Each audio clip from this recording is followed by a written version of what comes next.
Hey everyone, and welcome back to another video. Welcome to r/Buttholetax. This is a sub I've never done before, but I think you guys will absolutely love it, because it's just an awesome amalgamation of r/Pro Revenge, r/Malicious Compliance, and even to an extent r/Am I the Butthole. But let's not waste another second and get straight into this first post by user/not a reasonable person. A little introduction. I'm a web developer with CS and marketing degrees. I was a CEO of a medium-large company for a good period in the early 2010s. These days, with money not a problem and my previous experience, I pick and choose my clients and provide strategic planning, growth advice, and sometimes even lead web development projects. In early September, I was introduced by an acquaintance to a promising little SaaS company/startup. I did some research and was impressed with their work and product. Their problem was that for about 1.5 years they've been stuck. Same products, same growth, same employees. Everything was stagnant and the company was running out of time with their investors, and tension was coming through between the founders. It was profitable, but it had plateaued and everyone was cranky and a bit tense. I thought, it's not great pay, but they seem like decent people. Plus, it's a good opportunity to meet some innovative people, and maybe, who knows, I'll invest in it myself. We first met in November, where I introduced myself and jumped straight in. I didn't waste my time at all. I ran a 1-hour presentation I'd prepared with all my own research about what I think is wrong and needed to change. I pointed out flaws in the structure of their website, the structure of the organization, problems with marketing, flaws in SEO, hell, even security flaws. They were so impressed, they basically told me, just tell us a number. This would seem like a perfect outcome of the introduction, but since I've been in this exact situation before and dealt with people like that before, unofficial, tell us the number messiah type people, an alarm rang in my brain. I took the initiative and asked for a 3-month trial period only. I also told them I won't be making any type of work, answering any calls related to work, or offering any advice before we document our agreement, with a legally binding contract. I don't think they liked that. After a couple of weeks of trying to act like the contract thing didn't exist, second alarm bell, they finally provided a minimal contract, after I explicitly asked what happened regarding the contract. It was obviously written on the same day by one of the founders, third alarm bell. But hey, it's what I wanted it to say, so whatever. I signed the contract and we got to work. I go full in, and I meant that. I really liked the project. I laid out a 3-month plan with each month clearly laid out and detailed. I explained that unless month 1 was done, we can't move to month 2 and 3 because each month's plan is dependent on the previous.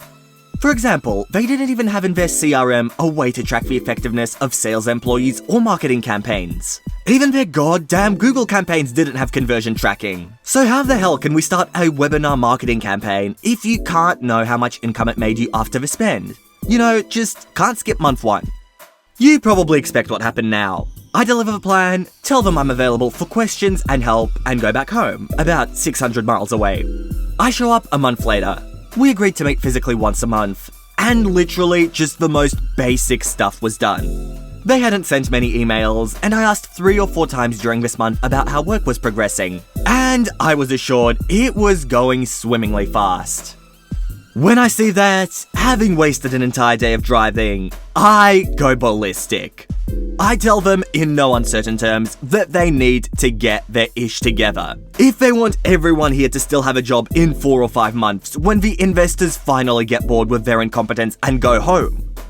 Now, since this obviously means our 3-month plan will not be finished in 3 months, I told them, out of good faith, and not to be a burden on the same system I'm trying to make more efficient, that I won't be requiring any payment for December, even though I'm still available with all my resources to their use. Even visit them if required. This also means the 3-month trial will be evaluated in February instead of January. This time, having learned what type of people I'm dealing with, I ask for permission to be directly responsible for implementation of the changes. This means direct authority over developers and designers. Permission granted. We start good work for about 2 weeks before the developers suddenly stop replying on WhatsApp. I call the founders and they literally tell me, Listen, some of the stuff you ask is just a waste of time for our developers. We do things because of your CV, but we're not sure if it needs to be done. Alright, for the web developers here, there's a little section which says exactly what they did, but to me, it's just a bunch of letters and a fair bit of gibberish, so if you want to, pause it, have a look, but I'll move on. At this point, I started to zoom out and think whether it was worth it. They're clearly not going anywhere with this type of mentality. Actually, I wondered how the hell they'd survive just yet. I told them, as per the contract, that I managed to get them to burp out, that I will not be continuing my work. So, pretty please pay me for November only, 8,000 USD, and let's be done with it. Founder 1 stopped showing red receipts on WhatsApp after this message.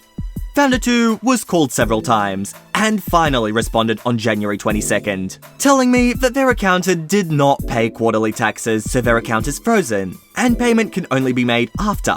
He disappeared after, but what he didn't know was that Founder 3 had already told me that since one of their employees had a car accident that is not covered by insurance, the company had to chip in with $40,000 to bail him out. And so, it's difficult at the moment. Your payment will be in the bank by Feb 1st, 100%. Founder number 3 had since also disappeared. It was obviously all BS, and they had no intention of paying. Even one of the good developers called me and told me they're bluffing, and they look at my messages on their WhatsApp in their office, showing it to each other and start laughing at me for asking to be paid since I've obviously done nothing. Anyway, since I was assured that the payment would be paid by the 1st of Feb and the call is recorded, I stopped contacting because it was obvious that I'm going to sue and win. This is quite a predictable post, isn't it? You know what happened on Feb 1st, and 2nd, and 3rd? Nothing. Nothing happened. So you guessed it, I sued. What I didn't expect myself is that my lawyer is quite the Redditor. He told me, "Are you stupid or what, you daft prick?" Happens to be my friend as well. What, I asked? Why in the holy F are you suing for $8,000 only? Don't you want to make them pay the Buttholetax? Sure thing, buddy. So we sued for $8,000 for November, $8,000 for December, $4,645 for the partial part of January. Late fees, legal costs, compensation fees, and hurt feelings. Don't know how to translate this one, but trust me, it's a real law. The suckers called me within 15 minutes of delivering the letter after not replying for a month. They begged me to accept $8,000 and told me it was just a money problem at the company. I asked them to speak to my lawyer only since I don't want to say something stupid. He takes no BS from anyone and told them just get a lawyer and see you in small claims court. They continued their tomfoolery by not actually showing up to court. Judge ordered them to pay $34,145, which I now have half of in my account, and the other half in a golden check. I don't know what it's called in the USA, but this never bounces, as long as you cash it in on the specified time. What is most satisfying is that since the last time we spoke on January 22nd, I haven't heard a single thing from them. Not a whisper. So not only did I get my money, I didn't have to see or deal with these buttholes again. Oh my god, my friend, that was smooth. I hope that was compensation enough for these people being buttholes to you. And here's our next post by user/deadmat420. I'm the night shift manager for a small, family-run gas station/deli. The girl on the register this time is my work daughter, Jules. She's this tiny, 4'11" blonde girl who looks 12. This woman named Rhonda comes in. Rhonda's a regular, and we all hate her, so I normally deal with her. Some backstory on Rhonda is imagine a woman who is as round as she is tall, and has an 80s perm cut. She's always playing scratches and something called Quick Draw. Playing Lotto is this woman's life. Quick Draw is a timed game. There's a TV in the corner of the store and you can watch as 20 numbers are selected. You can pick anywhere between 2 and 10 numbers. If the numbers you selected come out, then you win. The amount of money you can win depends on a couple of things. If you pick 5 numbers, you'll win more money than if you only bet 2 numbers. The amount of money you place on your bet, and at the end, there's a wheel that looks like a roulette table, and it may land on a bonus. On a Thursday, there's a guaranteed bonus no matter what. Double, triple, 5 times, or 10 times. There are 2 minutes between each round. Customers fill out their own slips that I can put into the top of the lotto machine to print out their tickets. or I'm able to manually enter them by pressing a few buttons on the screen. If you don't get your numbers in during the 2-minute break, your ticket will be for the next game, not the current game. This day was a Thursday, so the bonus is guaranteed between 6 PM and 8 PM.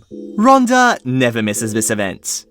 Rhonda had previously missed out on a win because Jules was ringing out the customers in the order they walked up to the register, and was a jerk to her because this dumb little blonde girl can't do her job right. I just lost $200 because of her.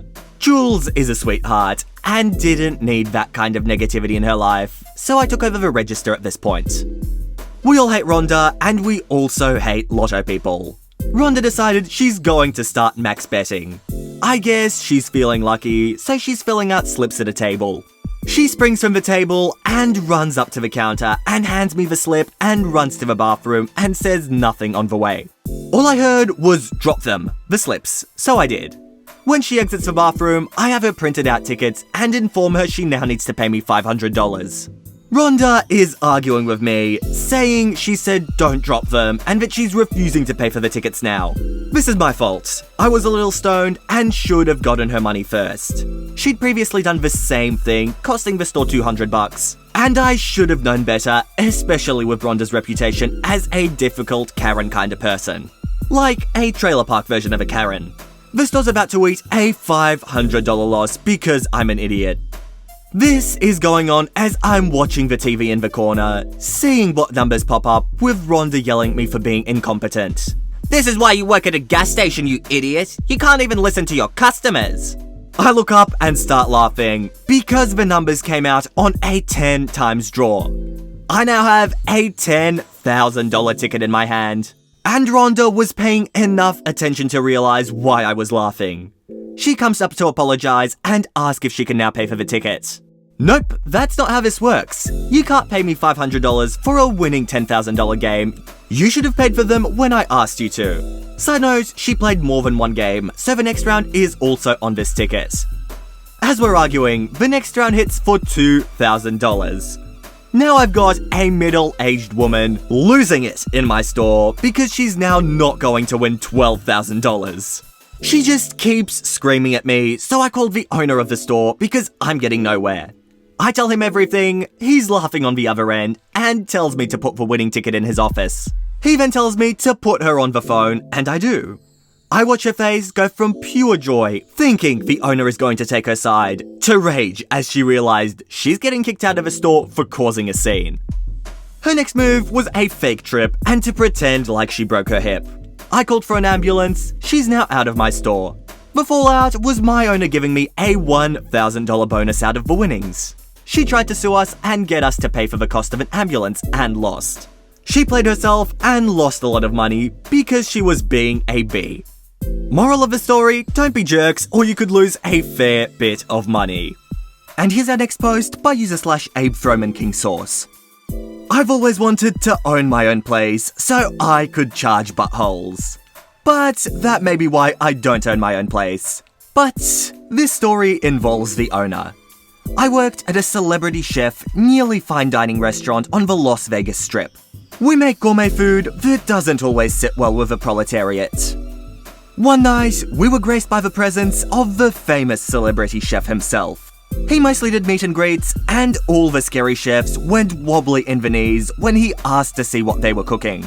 We had a customer complaint come in during this time, and he decided to fix it himself. We sold pizza, but it was gourmet pizza, not Domino's. The complaint was a common one, that our pizza wasn't like what they were used to. I knew there was no way to please these low-rent customers and was interested to see how an elite chef handled them. Long story short, he remade them 2 pizzas by hand. They had no clue who he was, and didn't care that they could be starring on TV for all they knew.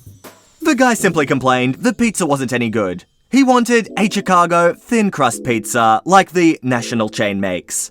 We simply couldn't do it made to order. You can't just make the pizza dough and oven for thin crust magically change from your standard pizza. The guy turned down the first pizza and the 2 celebrity pizzas. He would have had his meal comped with 3 dessert if he wasn't such a butt. The celebrity owner basically told him he doesn't know poop from cannolis and he can go to Papa John's for his trash pizza and kicked his butt out.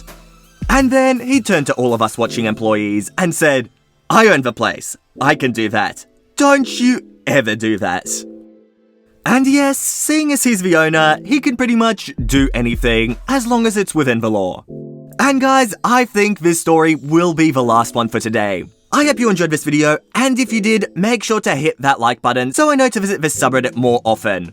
But with that said, that is it from me. I hope you all enjoyed, and all I want to do is see you all here next time. See you later, guys.